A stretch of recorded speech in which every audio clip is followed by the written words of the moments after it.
Ago. Ago. Ago. Memamo ajo. Ekurale.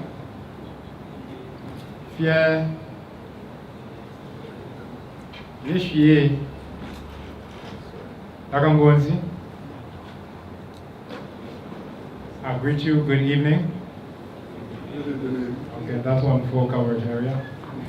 All right, I'd like to thank all of you for coming. I'm sure we'll have even more coming in, but I think we already have a good sized crowd. As you know, today we'll be showing a film, a documentary on the life of Ota Benga. Ota Benga, let's say that name, Ota Benga. Ota Benga. And this is an African, as you will see, who was displayed in the Bronx Zoo. He had quite a tragic story, but we'll learn a lot about him.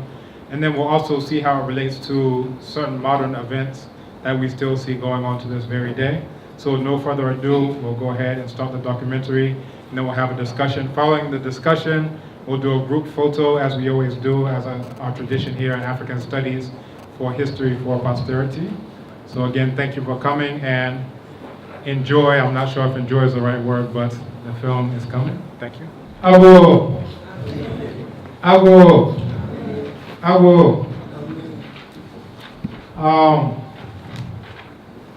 So I've actually seen this before.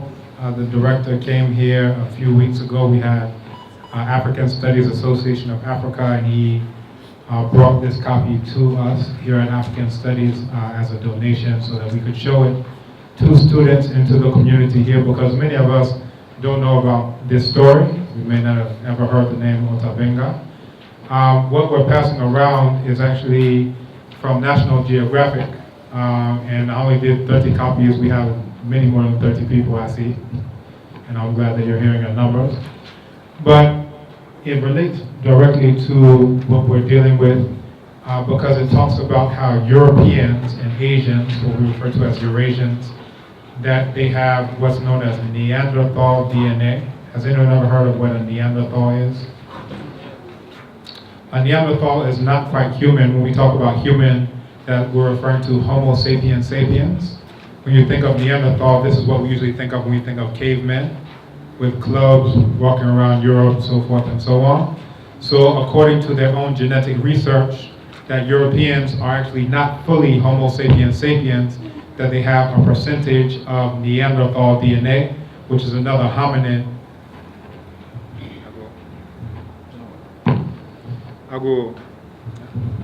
So that's another type of hominin, but not quite Homo sapiens sapiens.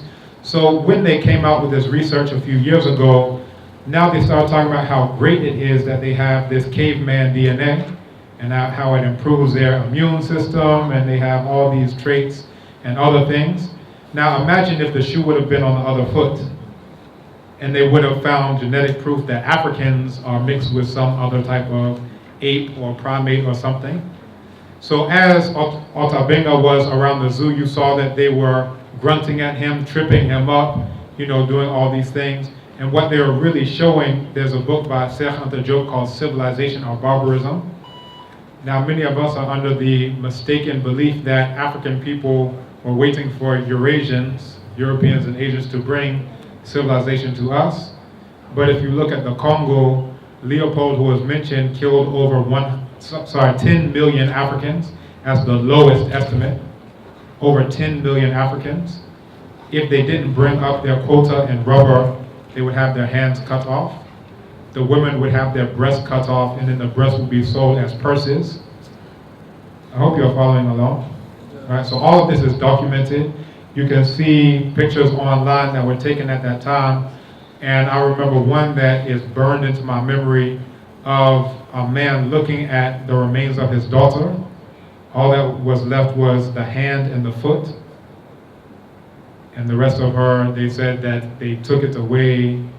And so this is him looking at his daughter, 3 or 4 years old. So I have a daughter. And picture what will be going through your head. And you're seeing the severed hand and foot, and that's all that's left of your child. So Ota Benga, his family was massacred.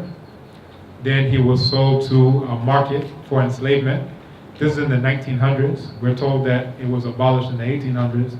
but they still have the markers for enslavement in the 1900s, where he was then sent to St. Louis for the World's Fair and then put into the zoo. And as it was talked about, still at sporting arenas in Europe, you have Sulle Montari in Italy, right, where they're chanting monkey, they're throwing bananas. And the ones who are throwing bananas are actually showing that they are mixed with primates. And they're doing it to the only pure Homo sapiens sapien on the face of the planet Earth, because everyone else is mixed with other types of hominins.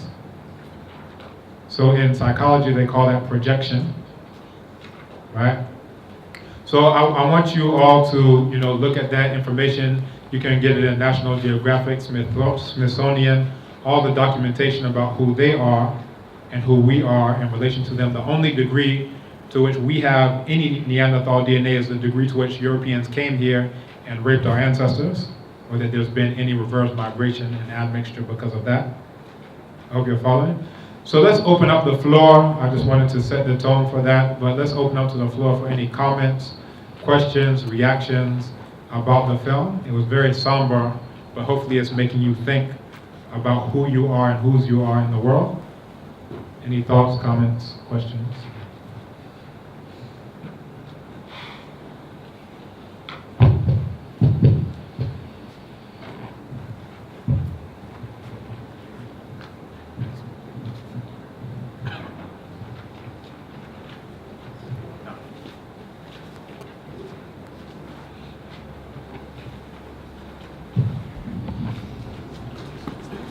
Hello, everybody. My name is Naya. I've been here for 11 months, and being from America, I was born here, but I've been in America for 49 years, and people never understand why we that were in America despise white people. And so when you look at things like that, nobody is talking right now. Everybody's like, just kind of like, ugh. But this is what we go through every single day. And in Africa, you might see 3 or 4 white people, and the majority, everyone is African. But in America, we're the minority, so we're only 13%, and we have to deal with that crap all the time. So just imagine 80% of the population coming at you with that type of mindset all the time. And that's the reason why we, in America, we can't. I left there because of that mindset. So I'm realizing that everybody is like really quiet, like you guys just can't process or fathom this stuff that was in this film. But that's life in America. That's how you deal with, that's how you have all of those people looking at you as if there's something wrong with you, when in fact they're the ones that are really the ones that are the animals.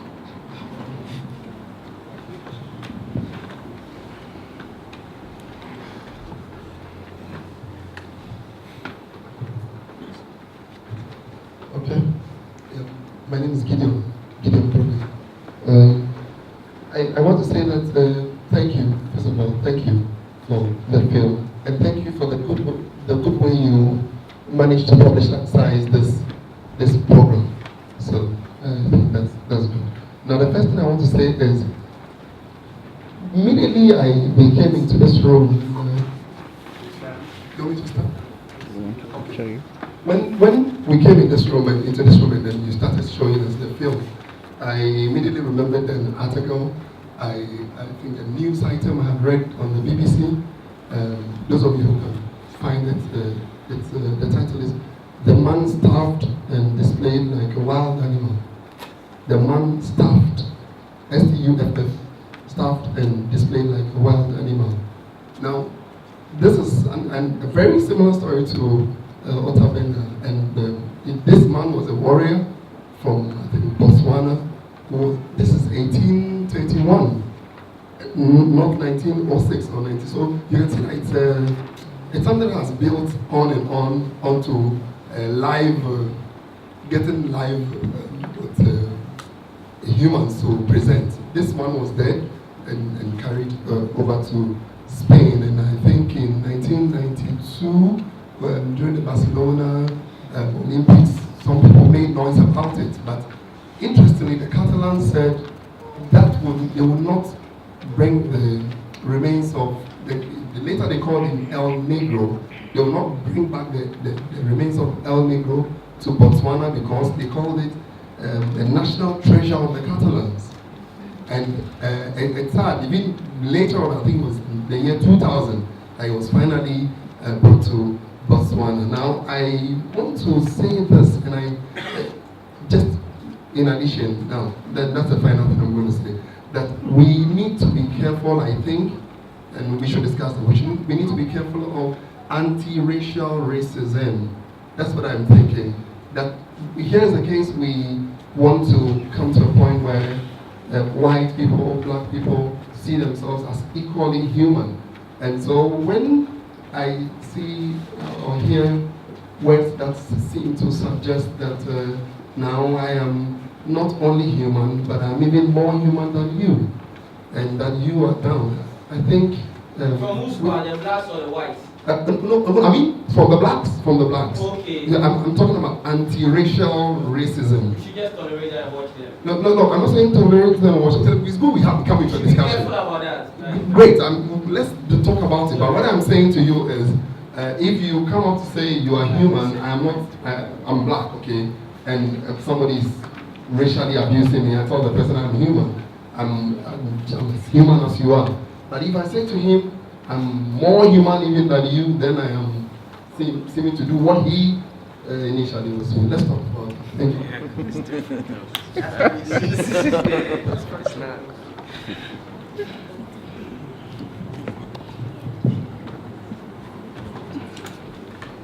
Thank you very much. My name is Casey. I want to throw a question to the lady who first spoke about what you guys have been going through in America every single day as blacks. My first question is that I know that Martin Luther King was one of the people who was trying to fight all these against the white people. He was the leader of all these, but unfortunately he passed on. Has anybody tried? He was murdered, assassinated. Yes. By the Yes, same he white was murdered. Yes. But after then, has anyone tried to get up so that all of you follow to help that person fight all that? Number one. And number two, I like the bold step you took by coming down, because you stayed there for 49 years, you've seen all this nonsense and you are not ready to take it. So you just decided to take the bold step of coming down to where you are from. So how many people there, I mean from Zimbabwe, Nigeria, and all the other African countries who are there, have decided to take that bold step? And why are they still there? What are they doing there? I don't know what they are doing there. I just want to know what they are doing there. Like, apart from education, I think that would be one of the 9 reasons to go there, because of education. But like, what are they doing there? Are they still sweeping the streets or what? I don't know what they are doing there.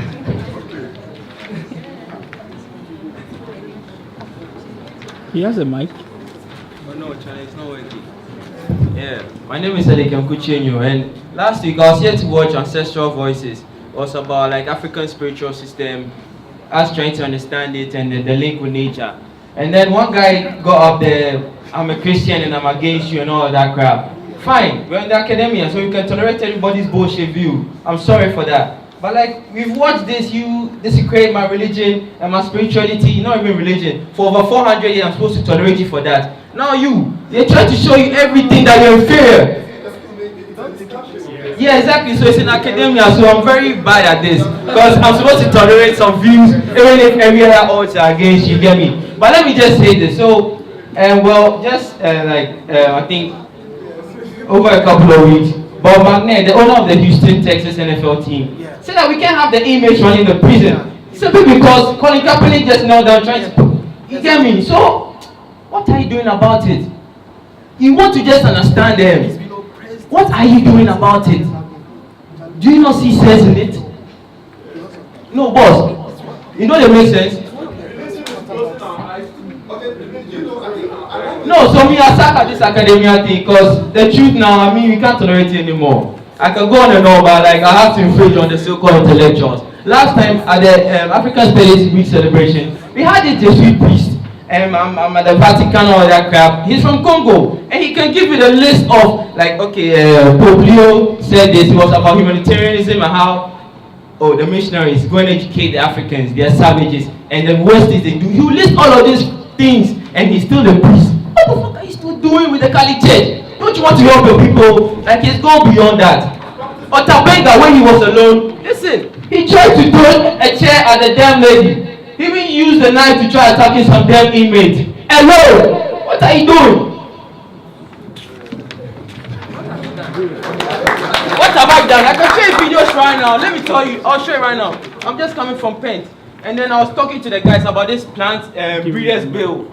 They found maize and some cassava over there. I was trying to, I can show you videos right now. They don't even understand it, so I was trying to tell them what's going on. And I showed them around Melchior's videos about how religion sucks. I'll be aware, but I'm not good with a tree. So he speaks to you and they try to get it. That's what I'm doing. I can show the pure Roberts in my bag right now. I don't throw them away. It's okay. No, it goes beyond that, so we just sit there. Okay, thank you very much, Doctor. I think we have heated discussions. But when I was watching this documentary, I paid attention to the subjects or the content of the documentary, and I realized that even a stillborn child is having more dignity than Benga, because if you as a human being, they put you in a cage and they advertise and people come to just watch you and compare you to the wildlife. Look at that type of life. Just put yourself in that. In real life example, one day one of our professors had his PhD in one of the European countries, and he said his first days at school, whenever they ask a question and he answers, the class they were amazed. How can you answer this, a black man? So he has some friends there who always come to, how were you able to answer this question? Because if you can't, how were you able to answer that? And I was happy when we saw an example of Ghana, where somewhere there was a t-shirt of some supporters with Ghana in that. You can look at that, look at what they did. They painted their face black. So I think there are a lot of things that we can do as Ghanaians, because they don't respect us. We should make them respect us. It's not as Ghanaians, as Africans. Yes. As Ghanaians, as Africans. No, as Africans, because we are one.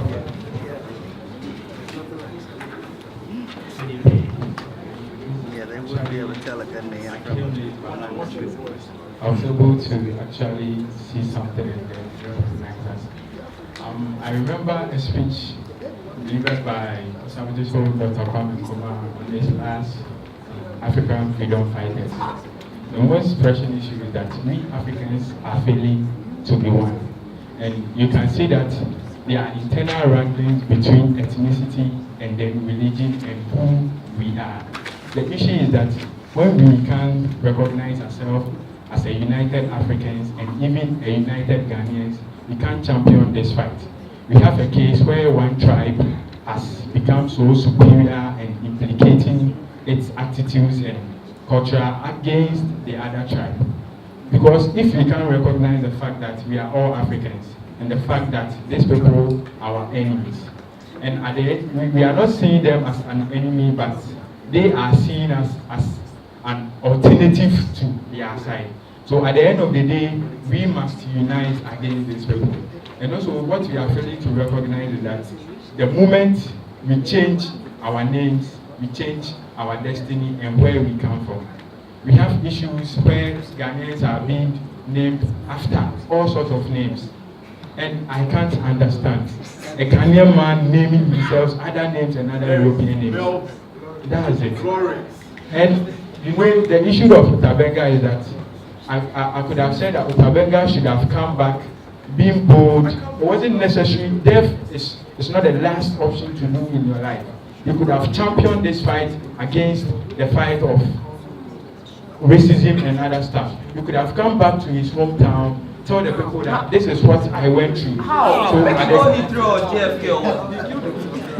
no, killing yourself wouldn't be the last option. That's what you were told. That's When you watch this thing, that's what you were told, that you committed suicide.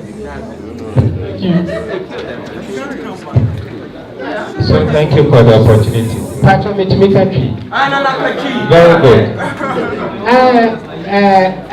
Who be say I'm showing here.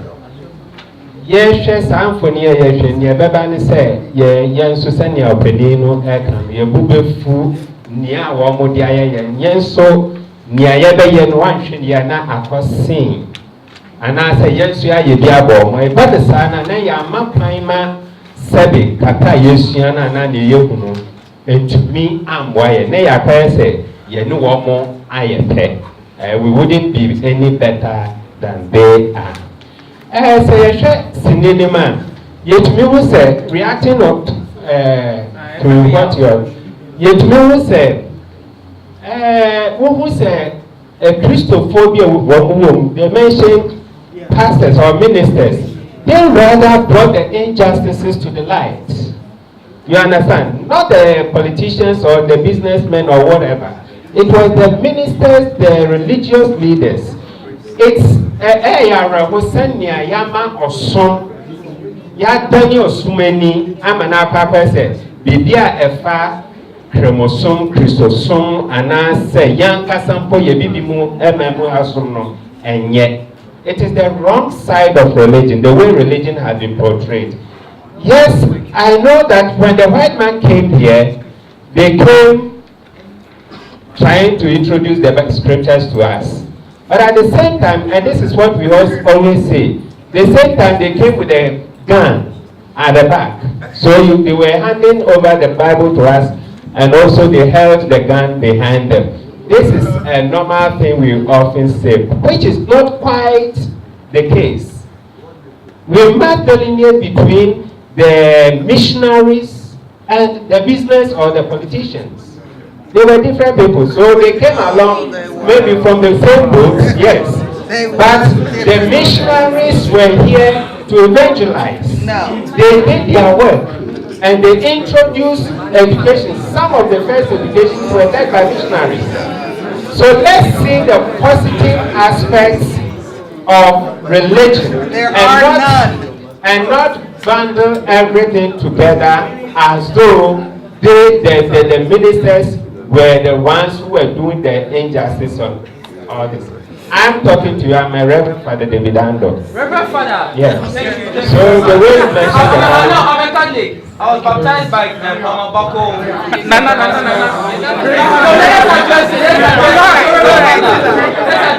Okay. Let's address it. Yeah, thank you, Father. Oh, I was baptized. Please, can we also have our then? Thank you. I'm Patrick, and listening to the conversation, I guess if we could have this, we could even have it the whole night, and we'll still not even get anywhere. But I want to situate what we just watched within our context now. What do we do different in the Ghanaian society? Don't we discriminate? Don't we see others as being more superior to others? I look at that in view of what Kandawiri wrote in Savages, Victims, and Saviors. If you have the opportunity to read his article, and probably add that of Mahmoud Mandani. If you add any of those articles on colonialism, and you look at it, you say, they argue the point that yes, they came with their culture, they came with their religion, they came with everything that separated the African from his root. Granted that, yes, that was done. But within ourselves, we are in a very subtle, not in a very subtle manner, but we are actually perpetrating that We are entrenching that within our culture. I listened to one Nigerian who said, we'll go to Europe, we'll go to London, and we'll fight for equality. But when we come down to the African continent, what do? We look ourselves on tribal lines. And I say that, let me be a bit controversial now.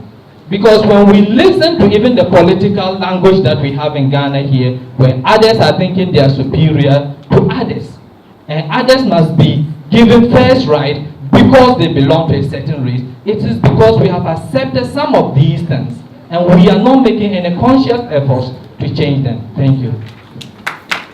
Have you tried to make a conscious effort yourself? Have you tried? If you want to see me, then engage me on. All right. Hello. Please. We will try as much as possible and make the discussions as decorum as they can be. As decorum. So that we can have a much more fruitful discussion. I go. Okay, we'll come back around for another round, and we want for people to stay if you can. We want to take a photo at the end of the discussion. There are a few things I wanted to touch on. I want you to write down the name Sarah Bartman, SarahBaartman. And this is a woman out of Southern Africa, South Africa, was now Eastern Cape, who was also captured just like Benga. This wasn't only something that happened to men, but she was captured and displayed in freak shows in Europe as having buttocks just like women, African women have. So they would put her in freak shows and then displayed her all throughout Europe in the 1800s. So I want you to know some of these names because again, this is information that apparently we don't get in primary school or JHS or anything else.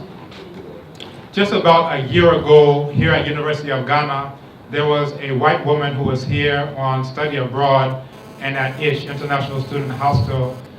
She got drunk and she started spitting on a black student who was also here on study abroad. She spat on him a few times, called him the N-word, and nothing happened to her. They called me in, they said they wanted me to be a part of it, but then they realized who I was. They said, we don't want you to be a part of it. They rescinded the invitation. But these are things that are happening right here at University of Ghana campus. So when we try to get some of us to show some level of pride and dignity, those same people have been taught throughout their lives not to have any pride or any dignity. And rather than standing up for black people, African people, we are here in a discussion talking about all the things that happened to Benga, and these people have a small agent inside of them that says, well, don't do anything to the white people. Please protect the white people for me. You understand? This is what I would refer to as inappropriate behavior. There's absolutely no discussion of what are we going to do to protect African people. Rather, we're talking about protect the ones who don't need protecting. There's an analogy that Nana Yao uses. He says, you're trying to remove the speck of dust from someone's eye, meanwhile you have a log sticking out of your own eye, right? On the airplane, this is an analogy I use, on the airplane they say, put the mask on yourself before you try to assist any others, especially children. Meanwhile, everyone else is breathing well, but we're still trying to put the mask on everyone else, right? When they say, I can't breathe, perhaps we can't breathe because we're trying to help everyone else breathe, and they're breathing just fine. We're the ones who have the issue. I also want you to put down the name Truganini, Truganini, Truganini. And if you haven't heard her name, she was the very last of the full-blooded Tasmanians. If you look at her, she looks more African. Tasmania is off of the coast of Australia. If you look at her, she looks more African than any African you will ever see. They are blacker than any Ghanaian you will ever see in your life. And she was the very last one because these people had been there for tens of thousands of years, but within 100 years of white people setting foot there, every single last one was exterminated off of the face of the planet. Genocide. And they used to play games, and I'll tell you about what those games constituted. They would take the babies of the indigenous jet black Tasmanians, and they would bury the babies up to their shoulders, so only the neck and the head is protruding. Then they would have contests of who could kick the head off of the baby the furthest. These are the ones who brought you civilization. They had contests of who could kick the head of the baby the furthest, and whoever won, then they won the competition. They would also decapitate the men and make the women wear the heads, the severed heads of their husbands as a necklace. Then they would drag them and rape them. And the reason why I said only the full-blooded ones were exterminated, because they allowed the ones who they raped, those children to come, so they are those who are mixed, right? But every single last full-blooded Tasmanian has been exterminated off of the face of the planet Earth. The very first Holocaust took place where? We talk about the German Holocaust. Namibia. There was a man named von Trotha out of Germany who issued an extermination order against the Maharero people. So they had gone into the desert in order to seek refuge, and they decided to send the women, the children, and the elderly and sickly back from the desert to the edge of the desert. And von Trotha said, no, this is an extermination order. And they let loose the machine guns on the women, on the children, on the elderly, on the sick. Several books that are written about this, including, on the very first Holocaust. So when we hear Holocaust in Germany, we start thinking about these so-called Jews, but we don't think anything about these people in Namibia who are still trying to get reparations, but apparently they don't count as human beings by today's standards still. Also write down Herero genocide. I want you to look all of this up. El Negro was mentioned. I also wanted to mention that stuff. This idea of anti-racist racism, I want you to start thinking about the reason why these Eurasians brought so-called education. It's so that you would be an agent on their behalf, so that we would all get together as black people in one room. However, they are still here because you are on remote control self-destruct. So that any time that we are talking about what we need to do as black people, we have a few people who have had this little white agent embedded in them that talk about how can we make sure that we protect this white man. You understand? That is the reason why they brought the so-called education system, is so that those comments that were made would be made today. It's not to save your soul, it's not to make you think, it's not to do anything, but to make sure that you have a little white person implanted in you to make sure they are protected and will survive. I want you to think about that as well. There was a comment about if we do such and such, then we'll be the same as them. Oftentimes we hear these comments from people who have names like David, Harriet, Ethel, Hinkelbert, Humperdinck. You say, if we do this one thing, then we'll be exactly like them, but we have the names that are just like theirs. And then you look down at what you're wearing, and oftentimes it's a suit and tie, right? It's Obruniwewu. But we say, if we start to do something to protect ourselves, then we'll be just like them. Meanwhile, what language are we speaking? Even when we say we're going to speak in Chi, 75% of it comes out in English, and we don't even realize that we've switched to English. So if we're speaking English, wouldn't that also make us just like them? The religion that we have, what is the image of the so-called God you pray to? Is it the white man, right? Wouldn't that also make you just like them if they're praying to a white man and you're praying to a white man? Which is the image of Caesar Borgia, the illegitimate son of Pope Alexander VI, an image that only existed from the late 1400s. That's the image that you see on the back of every throw in every church. Wouldn't that also make you just like them? So if you're really interested in not being just like them, you may have to stop calling yourself David or Robert or Humperdinck or Engelbert. You have to stop doing that if you don't want to be like them. You have to stop praying to the white man. They're praying to a white man. If you want to not be like them, don't you need to stop praying to the white man? If you want to not be like them, don't you need to stop wearing their clothes and speaking their languages? You understand? So these are things that are contradictions, right? And if you are really serious about not being like them, don't pick and choose and cherry pick and say, well, only if we defend ourselves, then we'll be like them, right? It should be across the board. If you don't want to be like them, stop worshiping the imaginary white man in the sky. That's one. Also, missionaries were sent as spies.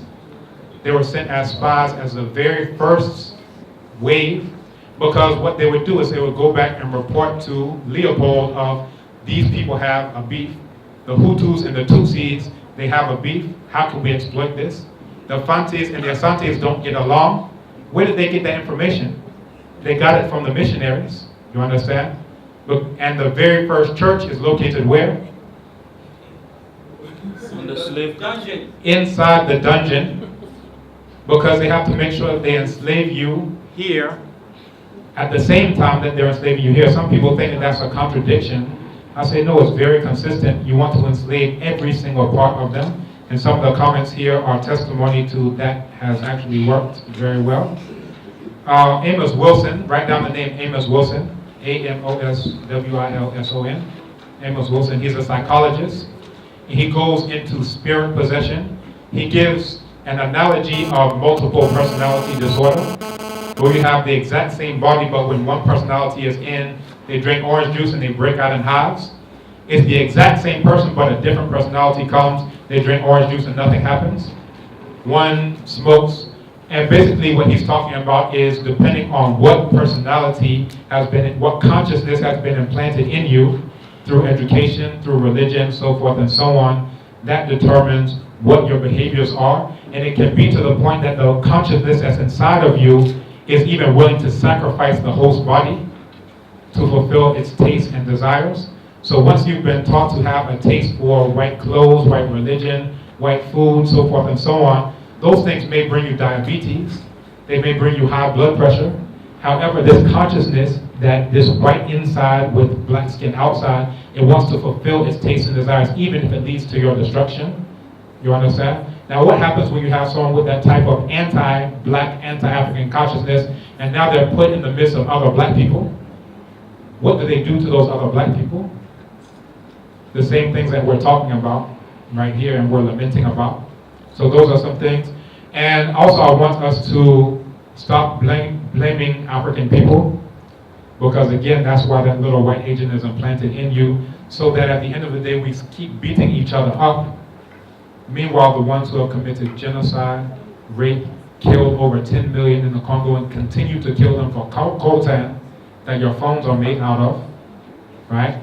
That's the reason for the Rwanda genocide, so they can get the coltan out of Eastern Congo without having to pay taxes and tariffs, right? So if you see the Hutus fighting the Tutsis, they're doing that at the behest of someone who gets rich off of that. So I want to throw things out. We'll get back to the floor.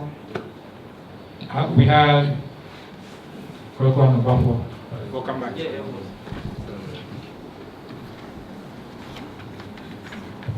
Oh, thank you very much. I think it's very interesting, the movie we just watched, and it has a huge implication on young Africans. That we need to realize that, you know, people like Leopold, when they first sent the first missionaries to Africa, on their first encounter with us, they realized that we were so highly evolved spiritually, that we were so connected to nature, that we had our own systems of government, we had our own forms of society, we even had sewage systems, which they didn't have.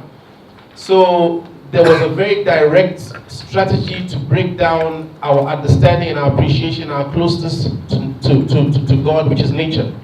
And so the losing of our names, the changing of our foods, the changing of our spiritual channels is all reflective of what this means.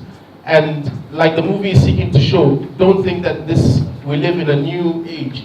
We're living in another age where we are being branded, our youth are following the Manchester Uniteds and the Chelseas, and what is right before our eyes is oblivious. We have white people who've come to Africa again for a second time, this time for the most serious taking, to come and take away the seeds of the planet and to control them. And that will result in the ultimate cutoff between the Creator and the African people.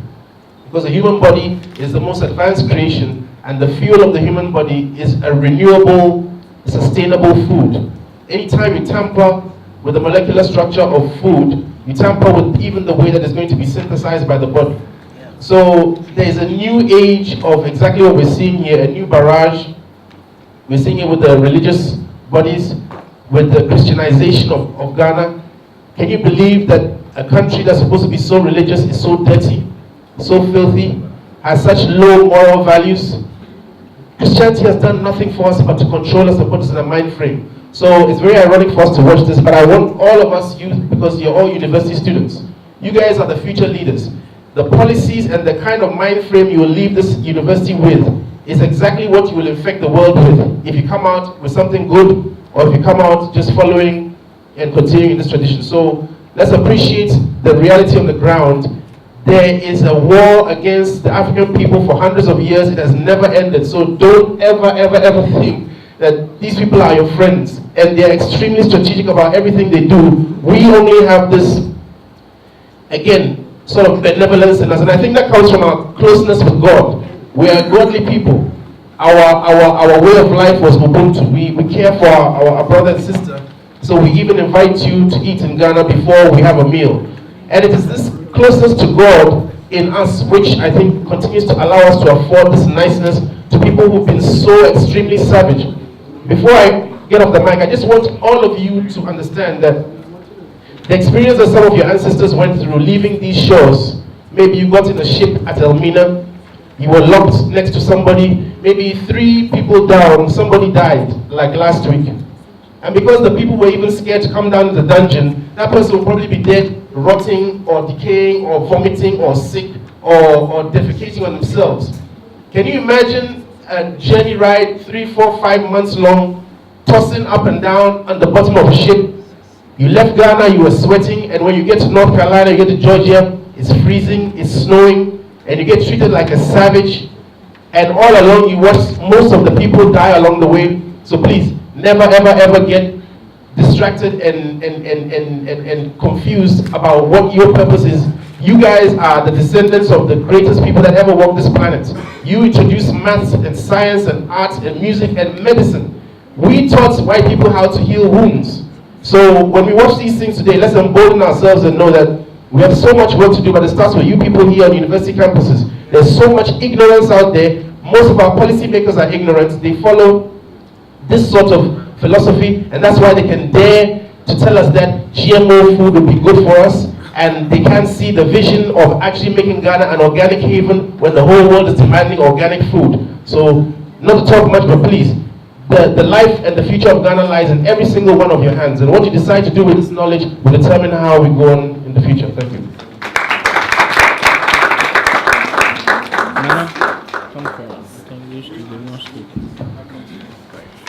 Thank you very much. Ago. Amen. Can I use my voice? Yeah. Thank you. It's unfortunate I came in quite late, but I think I saw a few things. And here's what I want to comment on. I think I'm okay with the microphone. Personally, I think that what has happened in the past, I mean, when racism was at its peak, was that, and it somehow seemed normal, was that it sort of did 3 things to the black man. It just killed our confidence, it robbed us of our self-dignity, and actually also robbed us of our purpose. Now, fast forward, I think the black man is receiving more education. The black man is becoming more confident, somehow seems to have found his purpose. So to me, the greater cause goes beyond just a battle to just fight out racism. I think what we have right now to do is a purpose to achieve. And what that purpose to me is what the man here just said. We need to rediscover the things that we initially were the creators of. Make them what it ought to be in the present world. Because I think racism is only a side, should I say, just something just to side distract us, to summon the past and then bring it into the present again. So I believe our key mandate here and now, and in fact with what we have watched here today, is not to fight the battle, but to make sure we achieve the purpose. Because we've been robbed of it once, and we shouldn't be robbed of it again. Whatever you discover, whether you want to keep producing African goods, is because of the purpose. And I think if we are too busy concentrating on what another person does because we decide to live in their land, we are responsible for it solely. What we should be concerned right now and here and now is to be concerned about the purpose which we have lost once and shouldn't be willing to lose again. Thank you.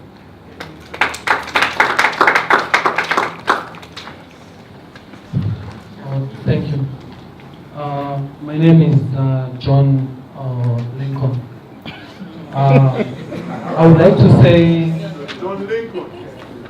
I would like to say.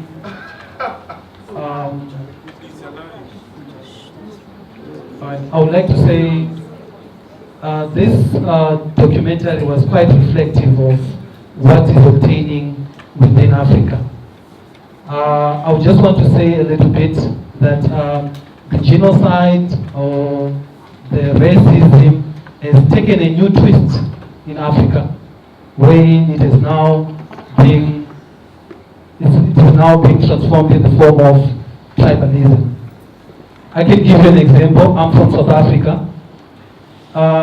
When you're in South Africa, we were divided in a way that when I see someone who's Zulu, I see that person as my enemy, right?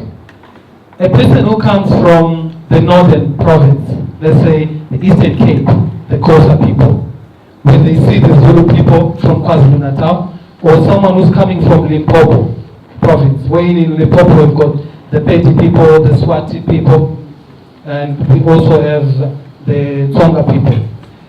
Each and every day, I'm talking about the present day, right? You go on social media, someone sends a certain message just to annoy a particular tribe. This other day I was driving from Polokwane, going to Johannesburg. There was a notice that was put just after Louis Trichard when you're approaching Polokwane. The notice was written, welcome to South Africa. It was a mockery for someone who was coming from Venda, because Venda initially it was not regarded as South Africa because it was a tribal state.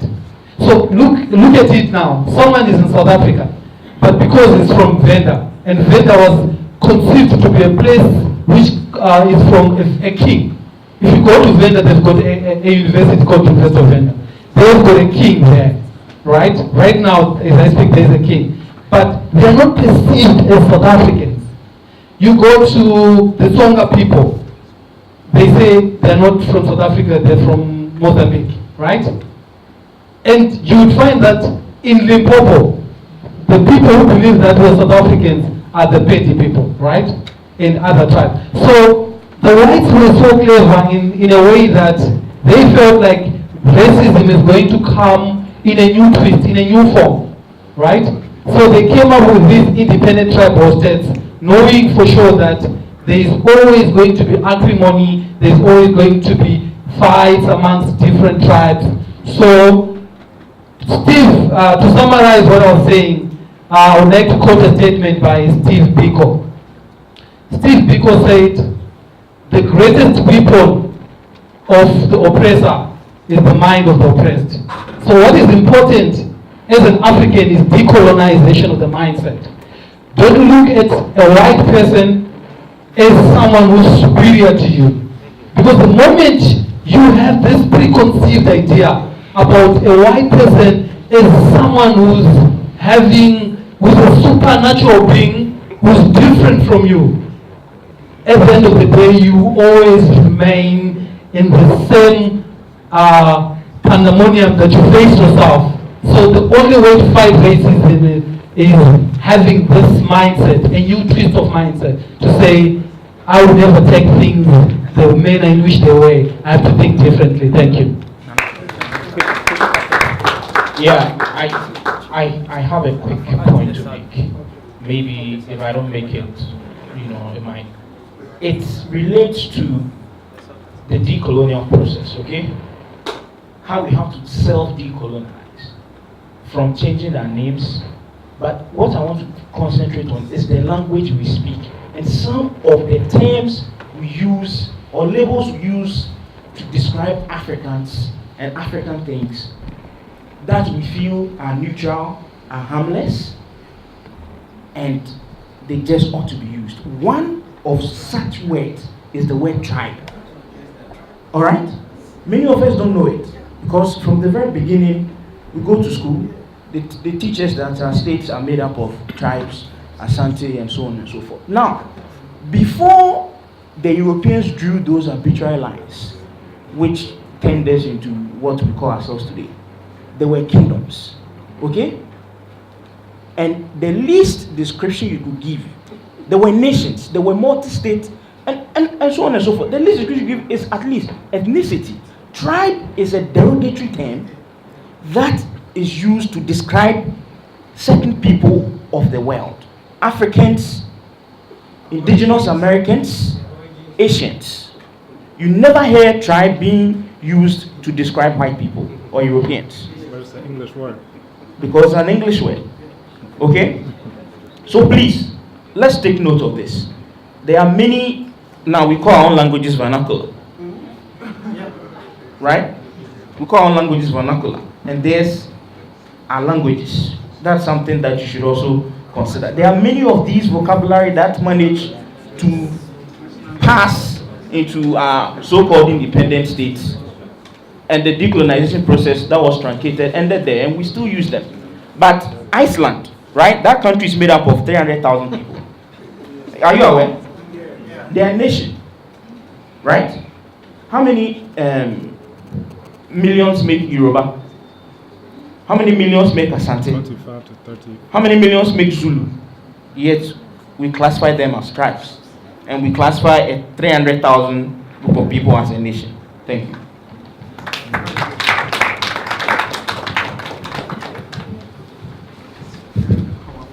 Yeah, good evening. Ngomba. I'll say my name is Prophet Ngomba. 50 years to come, Jesus will not come. Consistently, 5,000 years from now, he will not come. I don't know if anybody can challenge me or whatever, but we can talk about that later on. They showing love to the enemy, I don't have any problem with that. But why would you persistently show love to somebody who is always like wanting to destroy you at any point in time? The least chance he will get, he will destroy you. You want to show him love? You want to show him love? Blame Gandhi. Let's say you have a cutlass, and they're like, you cut off my arm, like my right arm, and they're like, I've forgiven you. Then you came along again, they removed the left. I said like, oh, I've forgiven you. I have a whole lot of love. The next thing, I'm sure when you come, you take off my neck. Is that love? The white man has always, let me leave. I don't know, we'll talk about this later. Please, let me also say something briefly. I think I'm sad and disappointed. There is a book by Carter G. Woodson, The Miseducation of the Negro. Please put it down. You see, when you're the miseducation of the Negro. Carter G. Woodson. Carter C-A-R-T-E-R. The moment you start Googling Carter G. Woodson, you see, we have been miseducated, we have received anti-education, we have been uneducated. And so for almost 30 years of our lives, we've learned the histories and philosophies of people. And psychologically, we've been made to think like them. We've been relegated to the back door. And so GOC will tell you that if you go to the back door and there is no door, as a black man, you will create one for yourself. And that is what we are seeing now. We are embracing Western philosophies and the ideas as if it is the order of the day. And anybody who criticizes them is seen as evil. Now, Malcolm X said that the first rule of survival is self-preservation. Any people who must survive must first of all preserve their identity. It is very, very important. When other people do it, they call it nationalism. When we do it, they call it racism. Okay, it is so sad that you are trying to remove our situation from 500 years of slavery and almost 10 decades of colonial rule. And you say that we should forget about all that and then move forward. How can you move forward? Now, don't get me wrong. I'm not saying that you are not able to move forward. You see, but You will never move forward when you don't know what has been done to you in the past. And so you need to be aware of what has been done to you in the past, who did that to you, so that you don't embrace them again. And that is what Christianity is doing to us. You see, if you are here and you think the missionary brought us education, you have not been educated proper. Okay, if you are here and you think the missionaries brought us education, go and read the history of education in Africa. The missionary school they established was not to provide us with education. It was to provide education for the white people who came here. The mulattoes that were how to call it, birth were the African people. Okay, and later they were going to transform them into what you have, the formal education. Now please again, go and read Claude Ake. Claude Ake has a work, The Political Economy of Africa. And he will tell you that, just the way the man said, Steve Biko, the most dominant weapon in the hands of the oppressor is the mind of the oppressed. And there are two means by which you can get the people to do what you want them to do for you. It is not so much by coercion, but by education. So the education that was brought to Africa, please, it was not to make us good people. It was not to civilize us. John Henry Clark will tell you that, look, the meaning of civilization is different from what was brought to Africa. You can't murder. Please, once again, look at this book, Imperial Reckoning, the untold story of British Gulag in Kenya. This was a Harvard historian who unearthed the genocide and the brutalities of the British against what you call the Mau, the people are called the land and freedom fighters. Please, again, look at what you call the Yakazid period. The first time, apart from the genocide committed by Germany, look at the atrocities that were undertaken by Benito Mussolini in Ethiopia. The first time they used mustard gas, and you are telling me that I should embrace these people? Please, if you are here and you are thinking that we should be subservient and lenient to white people and not be racist, then please, you are going back to the very same trap that took you almost 100 years ago. We need to be aware of our history. And so we cannot forget what has been done to us in the past. Right. Thank you very much. Just to quickly mention, you mentioned Mussolini bombing Ethiopia. You see Bob Marley's song, Until the Philosophy That Makes One Race Superior. That's what Haile Selassie read at the UN General Assembly, and he was ignored. The fascists in Mussolini bombed the hell out of Ethiopia for years. But then I was happy each time with Kadaji Wilson, because Doug was saying that when we black people are gathered, you find elements, a white man living in the brain. Kadaji Wilson said, paraphrasing it, that when you get a white man living in the mind of the Negro, he will self-destruct. You don't need the white man there to oppress him and what have you. Now, with their own Bible, because I see my Roman, like 1 Peter 2:18, slaves, in reverent fear of God, submit yourself to your masters, not only to those who are good and considerate, but also to those who are harsh.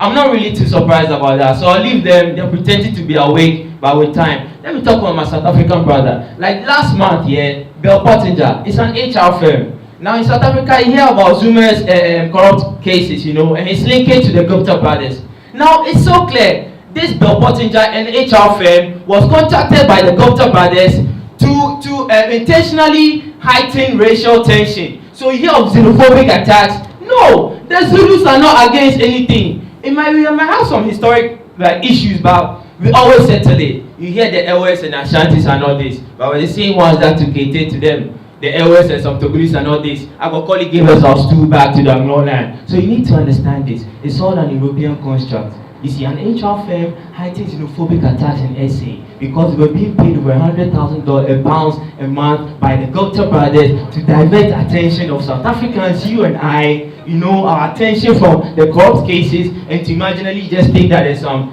xenophobic attacks, like we hate each other. You see, it's an European construct. So we need to look at that clearly, you see.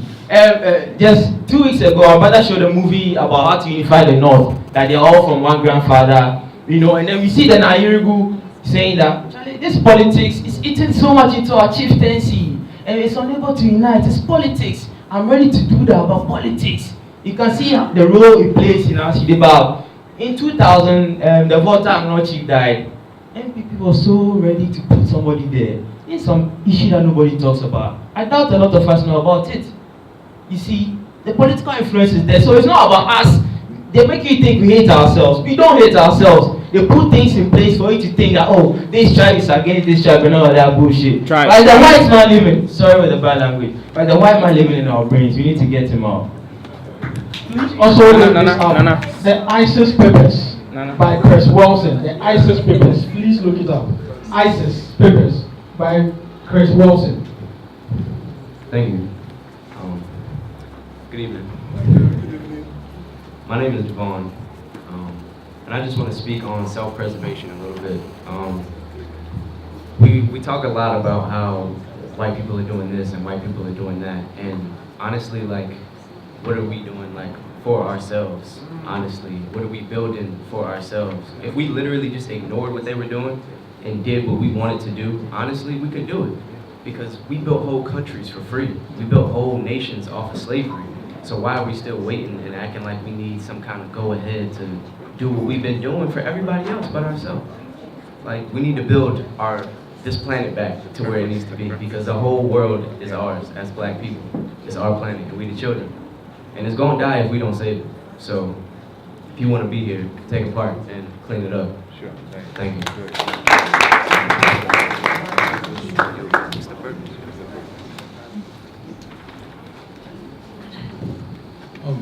I just came in, so excuse me, but on the tail end of what he was saying, I wanted to say, you were saying about them, something like they're savages or something like that. In 1452, I think it was, Pope Nicholas sanctioned European nations. It was called the Doctrine of Discovery, that any Christian nation, any nation throughout the world that was not Christian, they had, Europeans had the right to go and subdue it and do whatever they wanted, so to speak. And right now, this is what is, the effects of that is all the way up to today. When you look at the globe, you see FR, French in the South Pacific, PORT. Look at any globe and you see all over the world they went and impressed their way upon people. So I see it necessary for us to shed their way. Start bring about a revival of an appreciation of African culture. And start first by let go of their names. And because Kwaku is beautiful. I'm Kwaku, Kojo, Ama, Afua, Apusua, Amu. Them are beautiful names. And I really love the Ghana names. I want you to know that. The other thing I wanted to say, and I'll make this quick, so Dr. Kelvin won't say that. But my God, one more important point. In relation to, and the brother Divine was right. I like what he said about we should not. This is not my point, but we should not live and base our life on what they are doing. We shouldn't have a culture of reacting to what white people do. I was telling a relative of mine that now, since the 60s, I saw protests. I was a teenager, protests and everything, and they call it the turbulent 60s. I seen all of that. And I told a relative of mine, I'm tired of, I don't think about, well, he's racist. Like today you hear all the protests in USA and other places now, he's racist and they are racist. Man, damn that.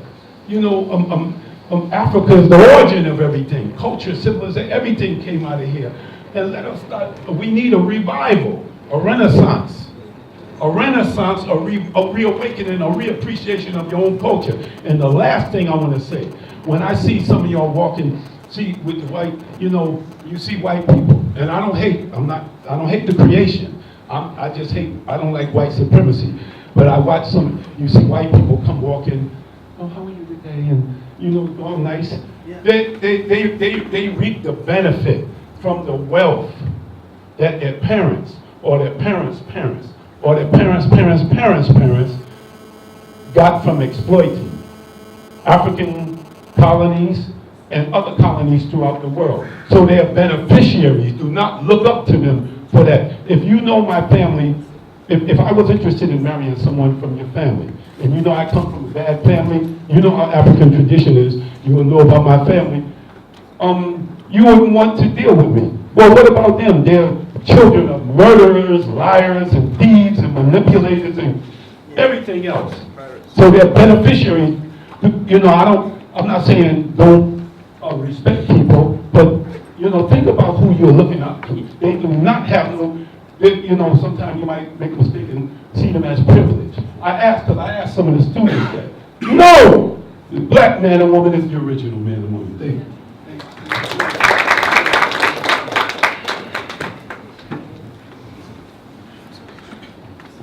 We're going to start to wrap it up very shortly. So here and here, and then we'll.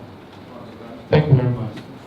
Please, Doc, when we were talking, we did say that during the colonial times, it was the whites who implanted something into the minds, or have implanted something into the minds of blacks, such that we have that implant in us and we do everything in that way.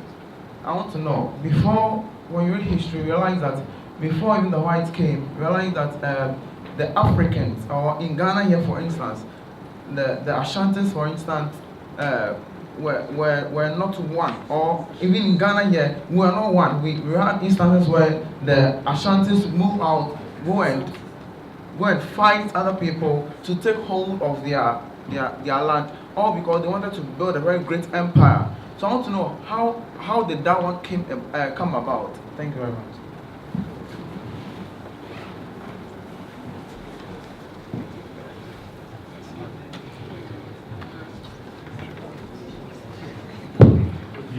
Thank you once again. I like what some people are saying with the religion. The gentleman there, the Lord made mention of not bowing to the white man, the imaginary white man in the sky. Yeah, I like that. I like that very much. And the other people, the other guy who said Jesus is not coming in 50 years time. Even in 500 years time, he's not coming. He's not coming anywhere. He's somewhere. So I think this is another way we have now. Like there's slavery still going on. There's slavery still going on. The church is an example of slavery still going on. Life and color, because they are talking about something that they don't even know. Even the pastor telling you that he doesn't know what he's talking about. He doesn't know. Don't lie to yourself. He doesn't know anything. And now he's telling you to come and give him some money for what? As tithe. Oh, and you find people packing money from their banks and what and giving it to pastors.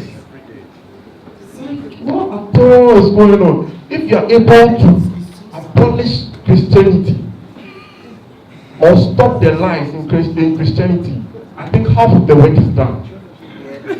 Yes, I think half of the work is done. Because there are so much lies going on there. The pastors are saying a whole lot of things, and because they know people are gullible, so they say then you get the foolish people running after them. Yeah, they say then you get the foolish people running after them and packing money for their banks and selling their properties. And look, I beg, we all go to school to come out to gain some knowledge. But people are still going to school and they graduate and they are still stupid. Kanye West said that people graduate but be still stupid. And it's bad. So I beg, let's finish school and come out with a lot of sense to change the world. That's all. That is what Institute of African Studies is trying to do. You are trying to mentally decolonize your mind. I want to respond to some things and summarize some things, and we'll come to a close. Again, we thank everyone who is staying all the way to the end. We do want to take the group photo, and we appreciate you being here with us in African Studies. One thing that was mentioned in the documentary was unilineal evolution. There was this idea of a divine chain of being. You can write that down your notes, divine chain of being. And this is even before Darwinism.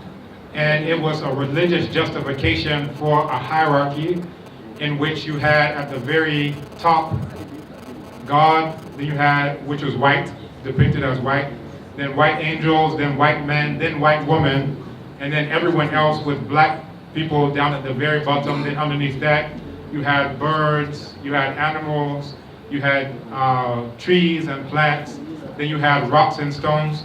And this was what they transformed into what was called social Darwinism. Unilineal evolution was mentioned, the idea that everyone follows one line of evolution. And that idea still stays with us today in what is now called development. Development, right? We talk about developing Africa. And very few times do we ask, develop from what into what? Develop from what into what? Civilization or barbarism? What are we trying to become? And oftentimes it takes the form of not being African and trying to Eurasianize yourself through your language, through the hair on your head. You want to make it like the fur of a dog or a horse or a pig.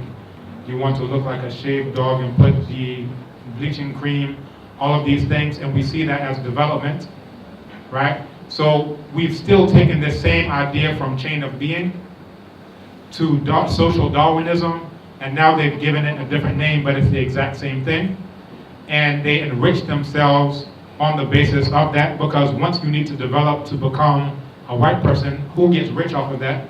Don't you need to buy clothes from them so you can be a very good white person? Right? Don't you need to go to the ugly parlor so that you can get rid of your full human hair and get fur like a horse or a dog or a cat? Isn't that what you need? Don't you need to go and give them money so that you can do that and develop? Right? So from the Obruni Wawuat idea to everything else, to the bleaching cream, that's the exact same idea. They change the name of something, but they keep all the things the same. So now we're trying to develop under Millennium Development Goals or Sustainable Development Goals, but it's the same idea. Stop being African, because that one is not going to enrich them. And sometimes I'll talk to my students, are we in a better position now than we were in the 1300s? They say, oh, of course, we have phones now, we have this, we have that. And I say, if the goal is self-sufficiency, at that point in time, if you wanted to make a house, you could do everything to make your own house. If you wanted to clothe your food, clothes, and shelter, if you wanted to clothe yourself, you could take everything from cotton, you could weave it, and you can have everything you need to wear. If you talk about food, you could plant all of your indigenous cassava. Sorry, let me not say cassava, because that one is not indigenous to Africa. I hope people are aware that cassava is not indigenous to Africa.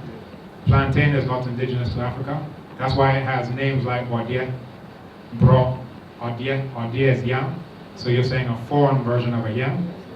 Abrobe is not indigenous to here. You have to go to the north before you can even find out what you were eating before these Eurasians came, because corn is not, maize is not indigenous.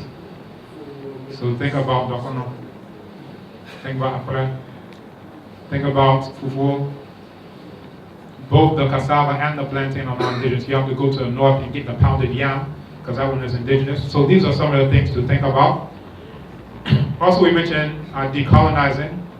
I was just at this conference and I wanted to wear this to make sure I mentioned it, power. And at the conference, I think there were some good things, but everyone there was talking about decolonizing. And it reminded me of the aid industry, because the role of the aid industry, they talk about alleviating poverty, not getting rid of it. Because if they got rid of it, they wouldn't be able to have conferences at 5-star hotels anymore.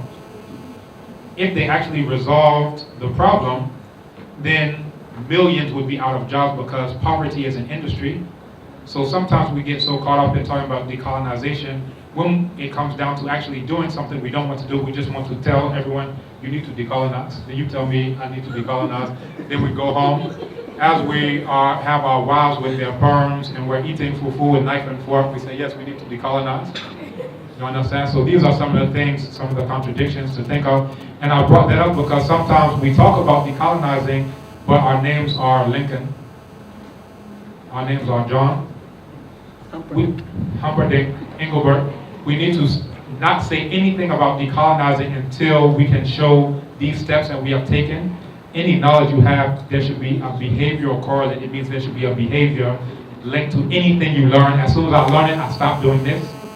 As soon as I learn this, otherwise you didn't learn anything. If you read 1,000 books, and this person has read no books, and you're both doing the exact same thing, what's the point? The behavior is the exact same, right? So something to think about. Also, there was a mention of a leader after Martin Luther King earlier. And I want to read a document declassified from the COINTELPRO papers. And the idea is that every single one of us is a potential black messiah. And that's what came out. They said the goals of COINTELPRO papers, of the COINTELPRO program, was to prevent the coalition of militant black nationalist groups, to prevent the rise of a black messiah who could unify and electrify the militant black nationalist movement, prevent black nationalist groups and leaders from gaining respectability by discrediting them to the community. Our final goal should be to prevent the long-range growth of militant black nationalists, especially among youth. So when you see racial profiling and they're trying to get everyone's fingerprints, they're trying to get retina scans, they're trying to get everyone documented, even when they come to Ghana with biometric passports, they know that every single one of us in this room and in this country and on this continent is a potential black messiah. So they have to keep tabs on you. This is from US government documents. So the idea isn't to have everyone follow Martin Luther King. The idea is to be that person, all of us, and that's what they understand. Briefly talked about eugenics. I think we discussed that. When we talk about Africans uniting, this also comes to the idea of the hijacked term Pan-Africanism. So when we talk about Pan-Africanism, we're talking about the indigenous people of Africa, not the invaders of Africa, right? The invaders such as the Dutch Boers, such as the Arabs in North Africa, all of those are invaders to Africa.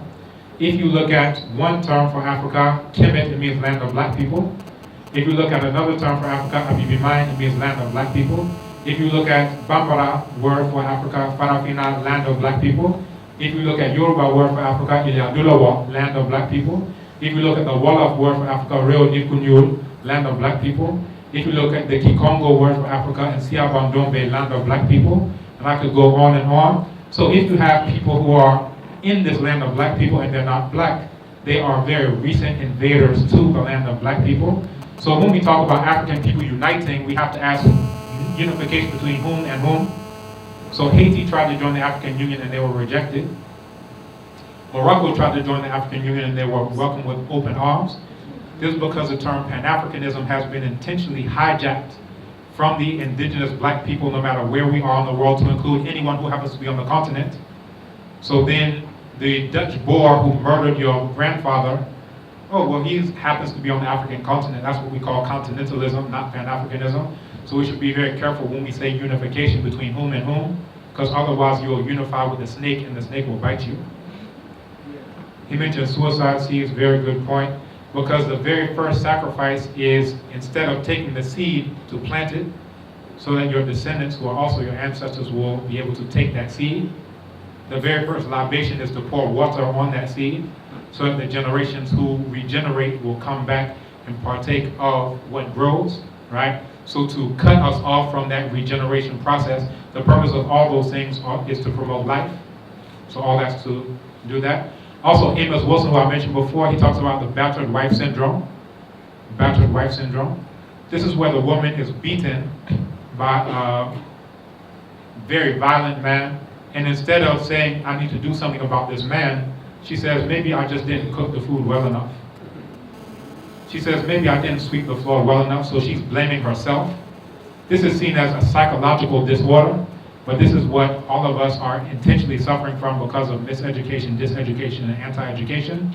So rather than taking action against the violent beater, we take action against ourselves, right? This is called self-hatred. You think it's love for someone else. No, it's hatred for yourself, and it's not a good thing. History of education in Africa. The very first universities in the history of the world were here in Africa. They were called Per Ankh. And it was under the Romans that the very last one of those was shut down. So we invented the world's first writing system, but the Romans made sure they shut down the very last one. The temple at Philae, I was able to go there, and you can see some of these last temples that were finally shut down. So when we think about education in Africa, I don't want us to think about the neo-colonial period or the colonial period. You should start your count 5,000 years ago plus when you're talking about education in Africa, right? And then you can start thinking about Timbuktu. You can think about all these places that had the history of education disrupted. You understand? So they did not bring education to you. We had education, and they made sure to replace it with miseducation, diseducation, and anti-education. Also, it was mentioned what was going on in the United States that's still going on. Someone mentioned when racism was in its heyday. I don't know when that heyday ended. If someone could give me the date. It was also mentioned Asante Empire. This is not an old empire. This is 1700. And the Portuguese got here 1471. So what you're seeing is a nation that's already in the throes of the prisoner of war period, where the Eurasians are pitting one group against another group.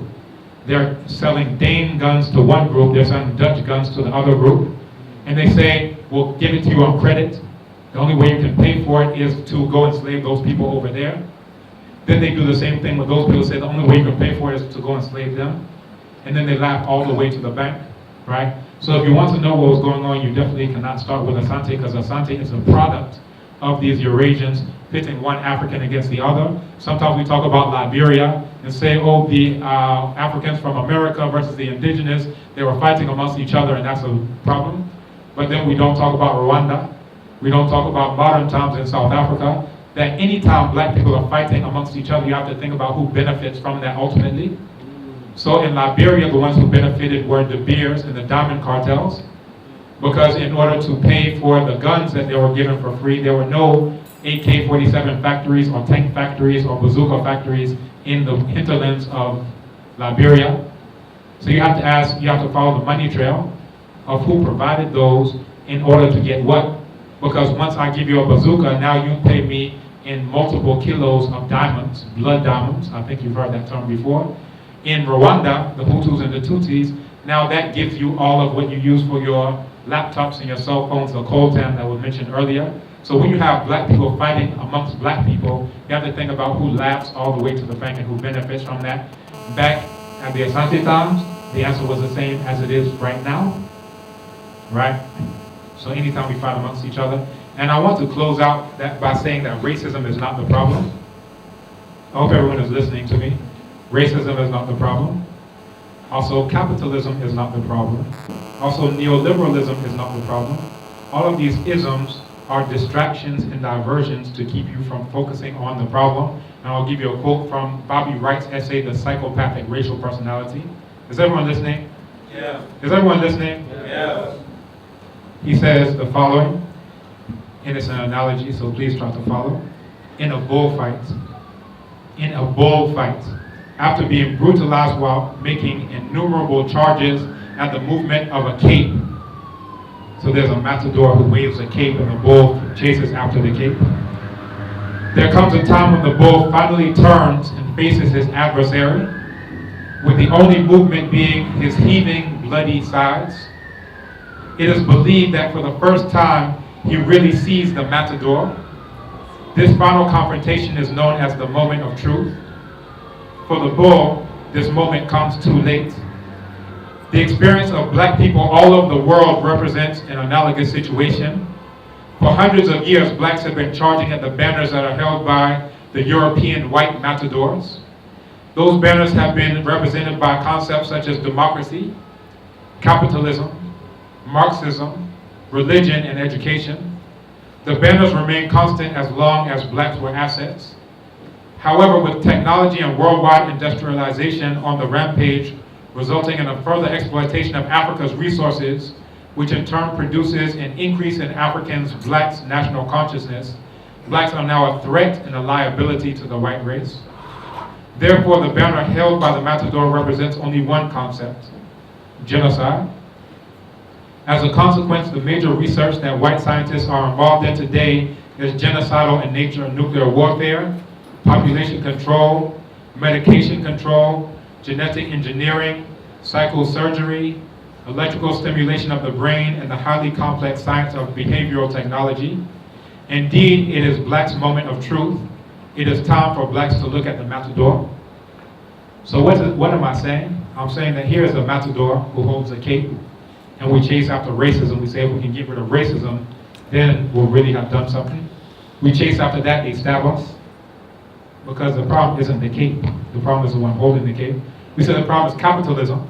We say if we can get rid of that one, we chase after that cape and they stab us. And they say, oh, the problem is neoliberalism. We chase after that one. The problem is Marxism, it's Christianity, it's Islam, it's all of these things. No.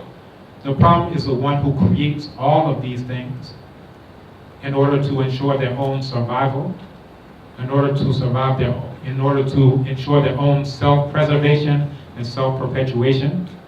So what I'm saying, it's time to look at the matador, it's time to look at the white person. The analogy is, if we keep tearing down spider webs, but we leave the white spider there, every morning we will come and we'll see a new spider web in the corner.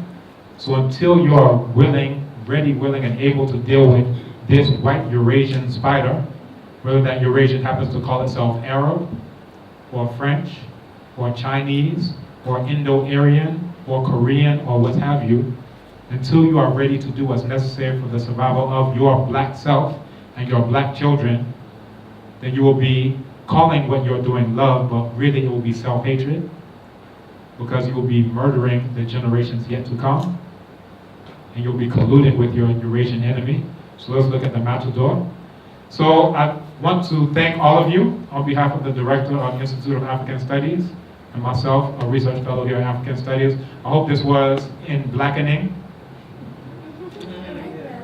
I hope you found it to be blacktastic, blacknificent, blackerific, blackterful, spectacular, and a new one in my arsenal, black standing, and black extravagant. So with no further ado, I think we'll get everyone up for our final photo. What about next Thursday? What's coming? Next Thursday, we're showing a documentary on Cheikh Anta Diop. Cheikh Anta Diop, the nuclear physicist, Egyptologist, historian. If you find any discipline that he was not an expert in, politician, Pan-Africanist, you will be amazed to find anything that he was not an expert in. And it goes into his life. So please come here Thursday at 5 p.m. And everyone please come up for our final photograph for the historic record. Thank you. Give yourselves a round of applause for coming and staying. And give me a round of applause too for making it all happen. There we go.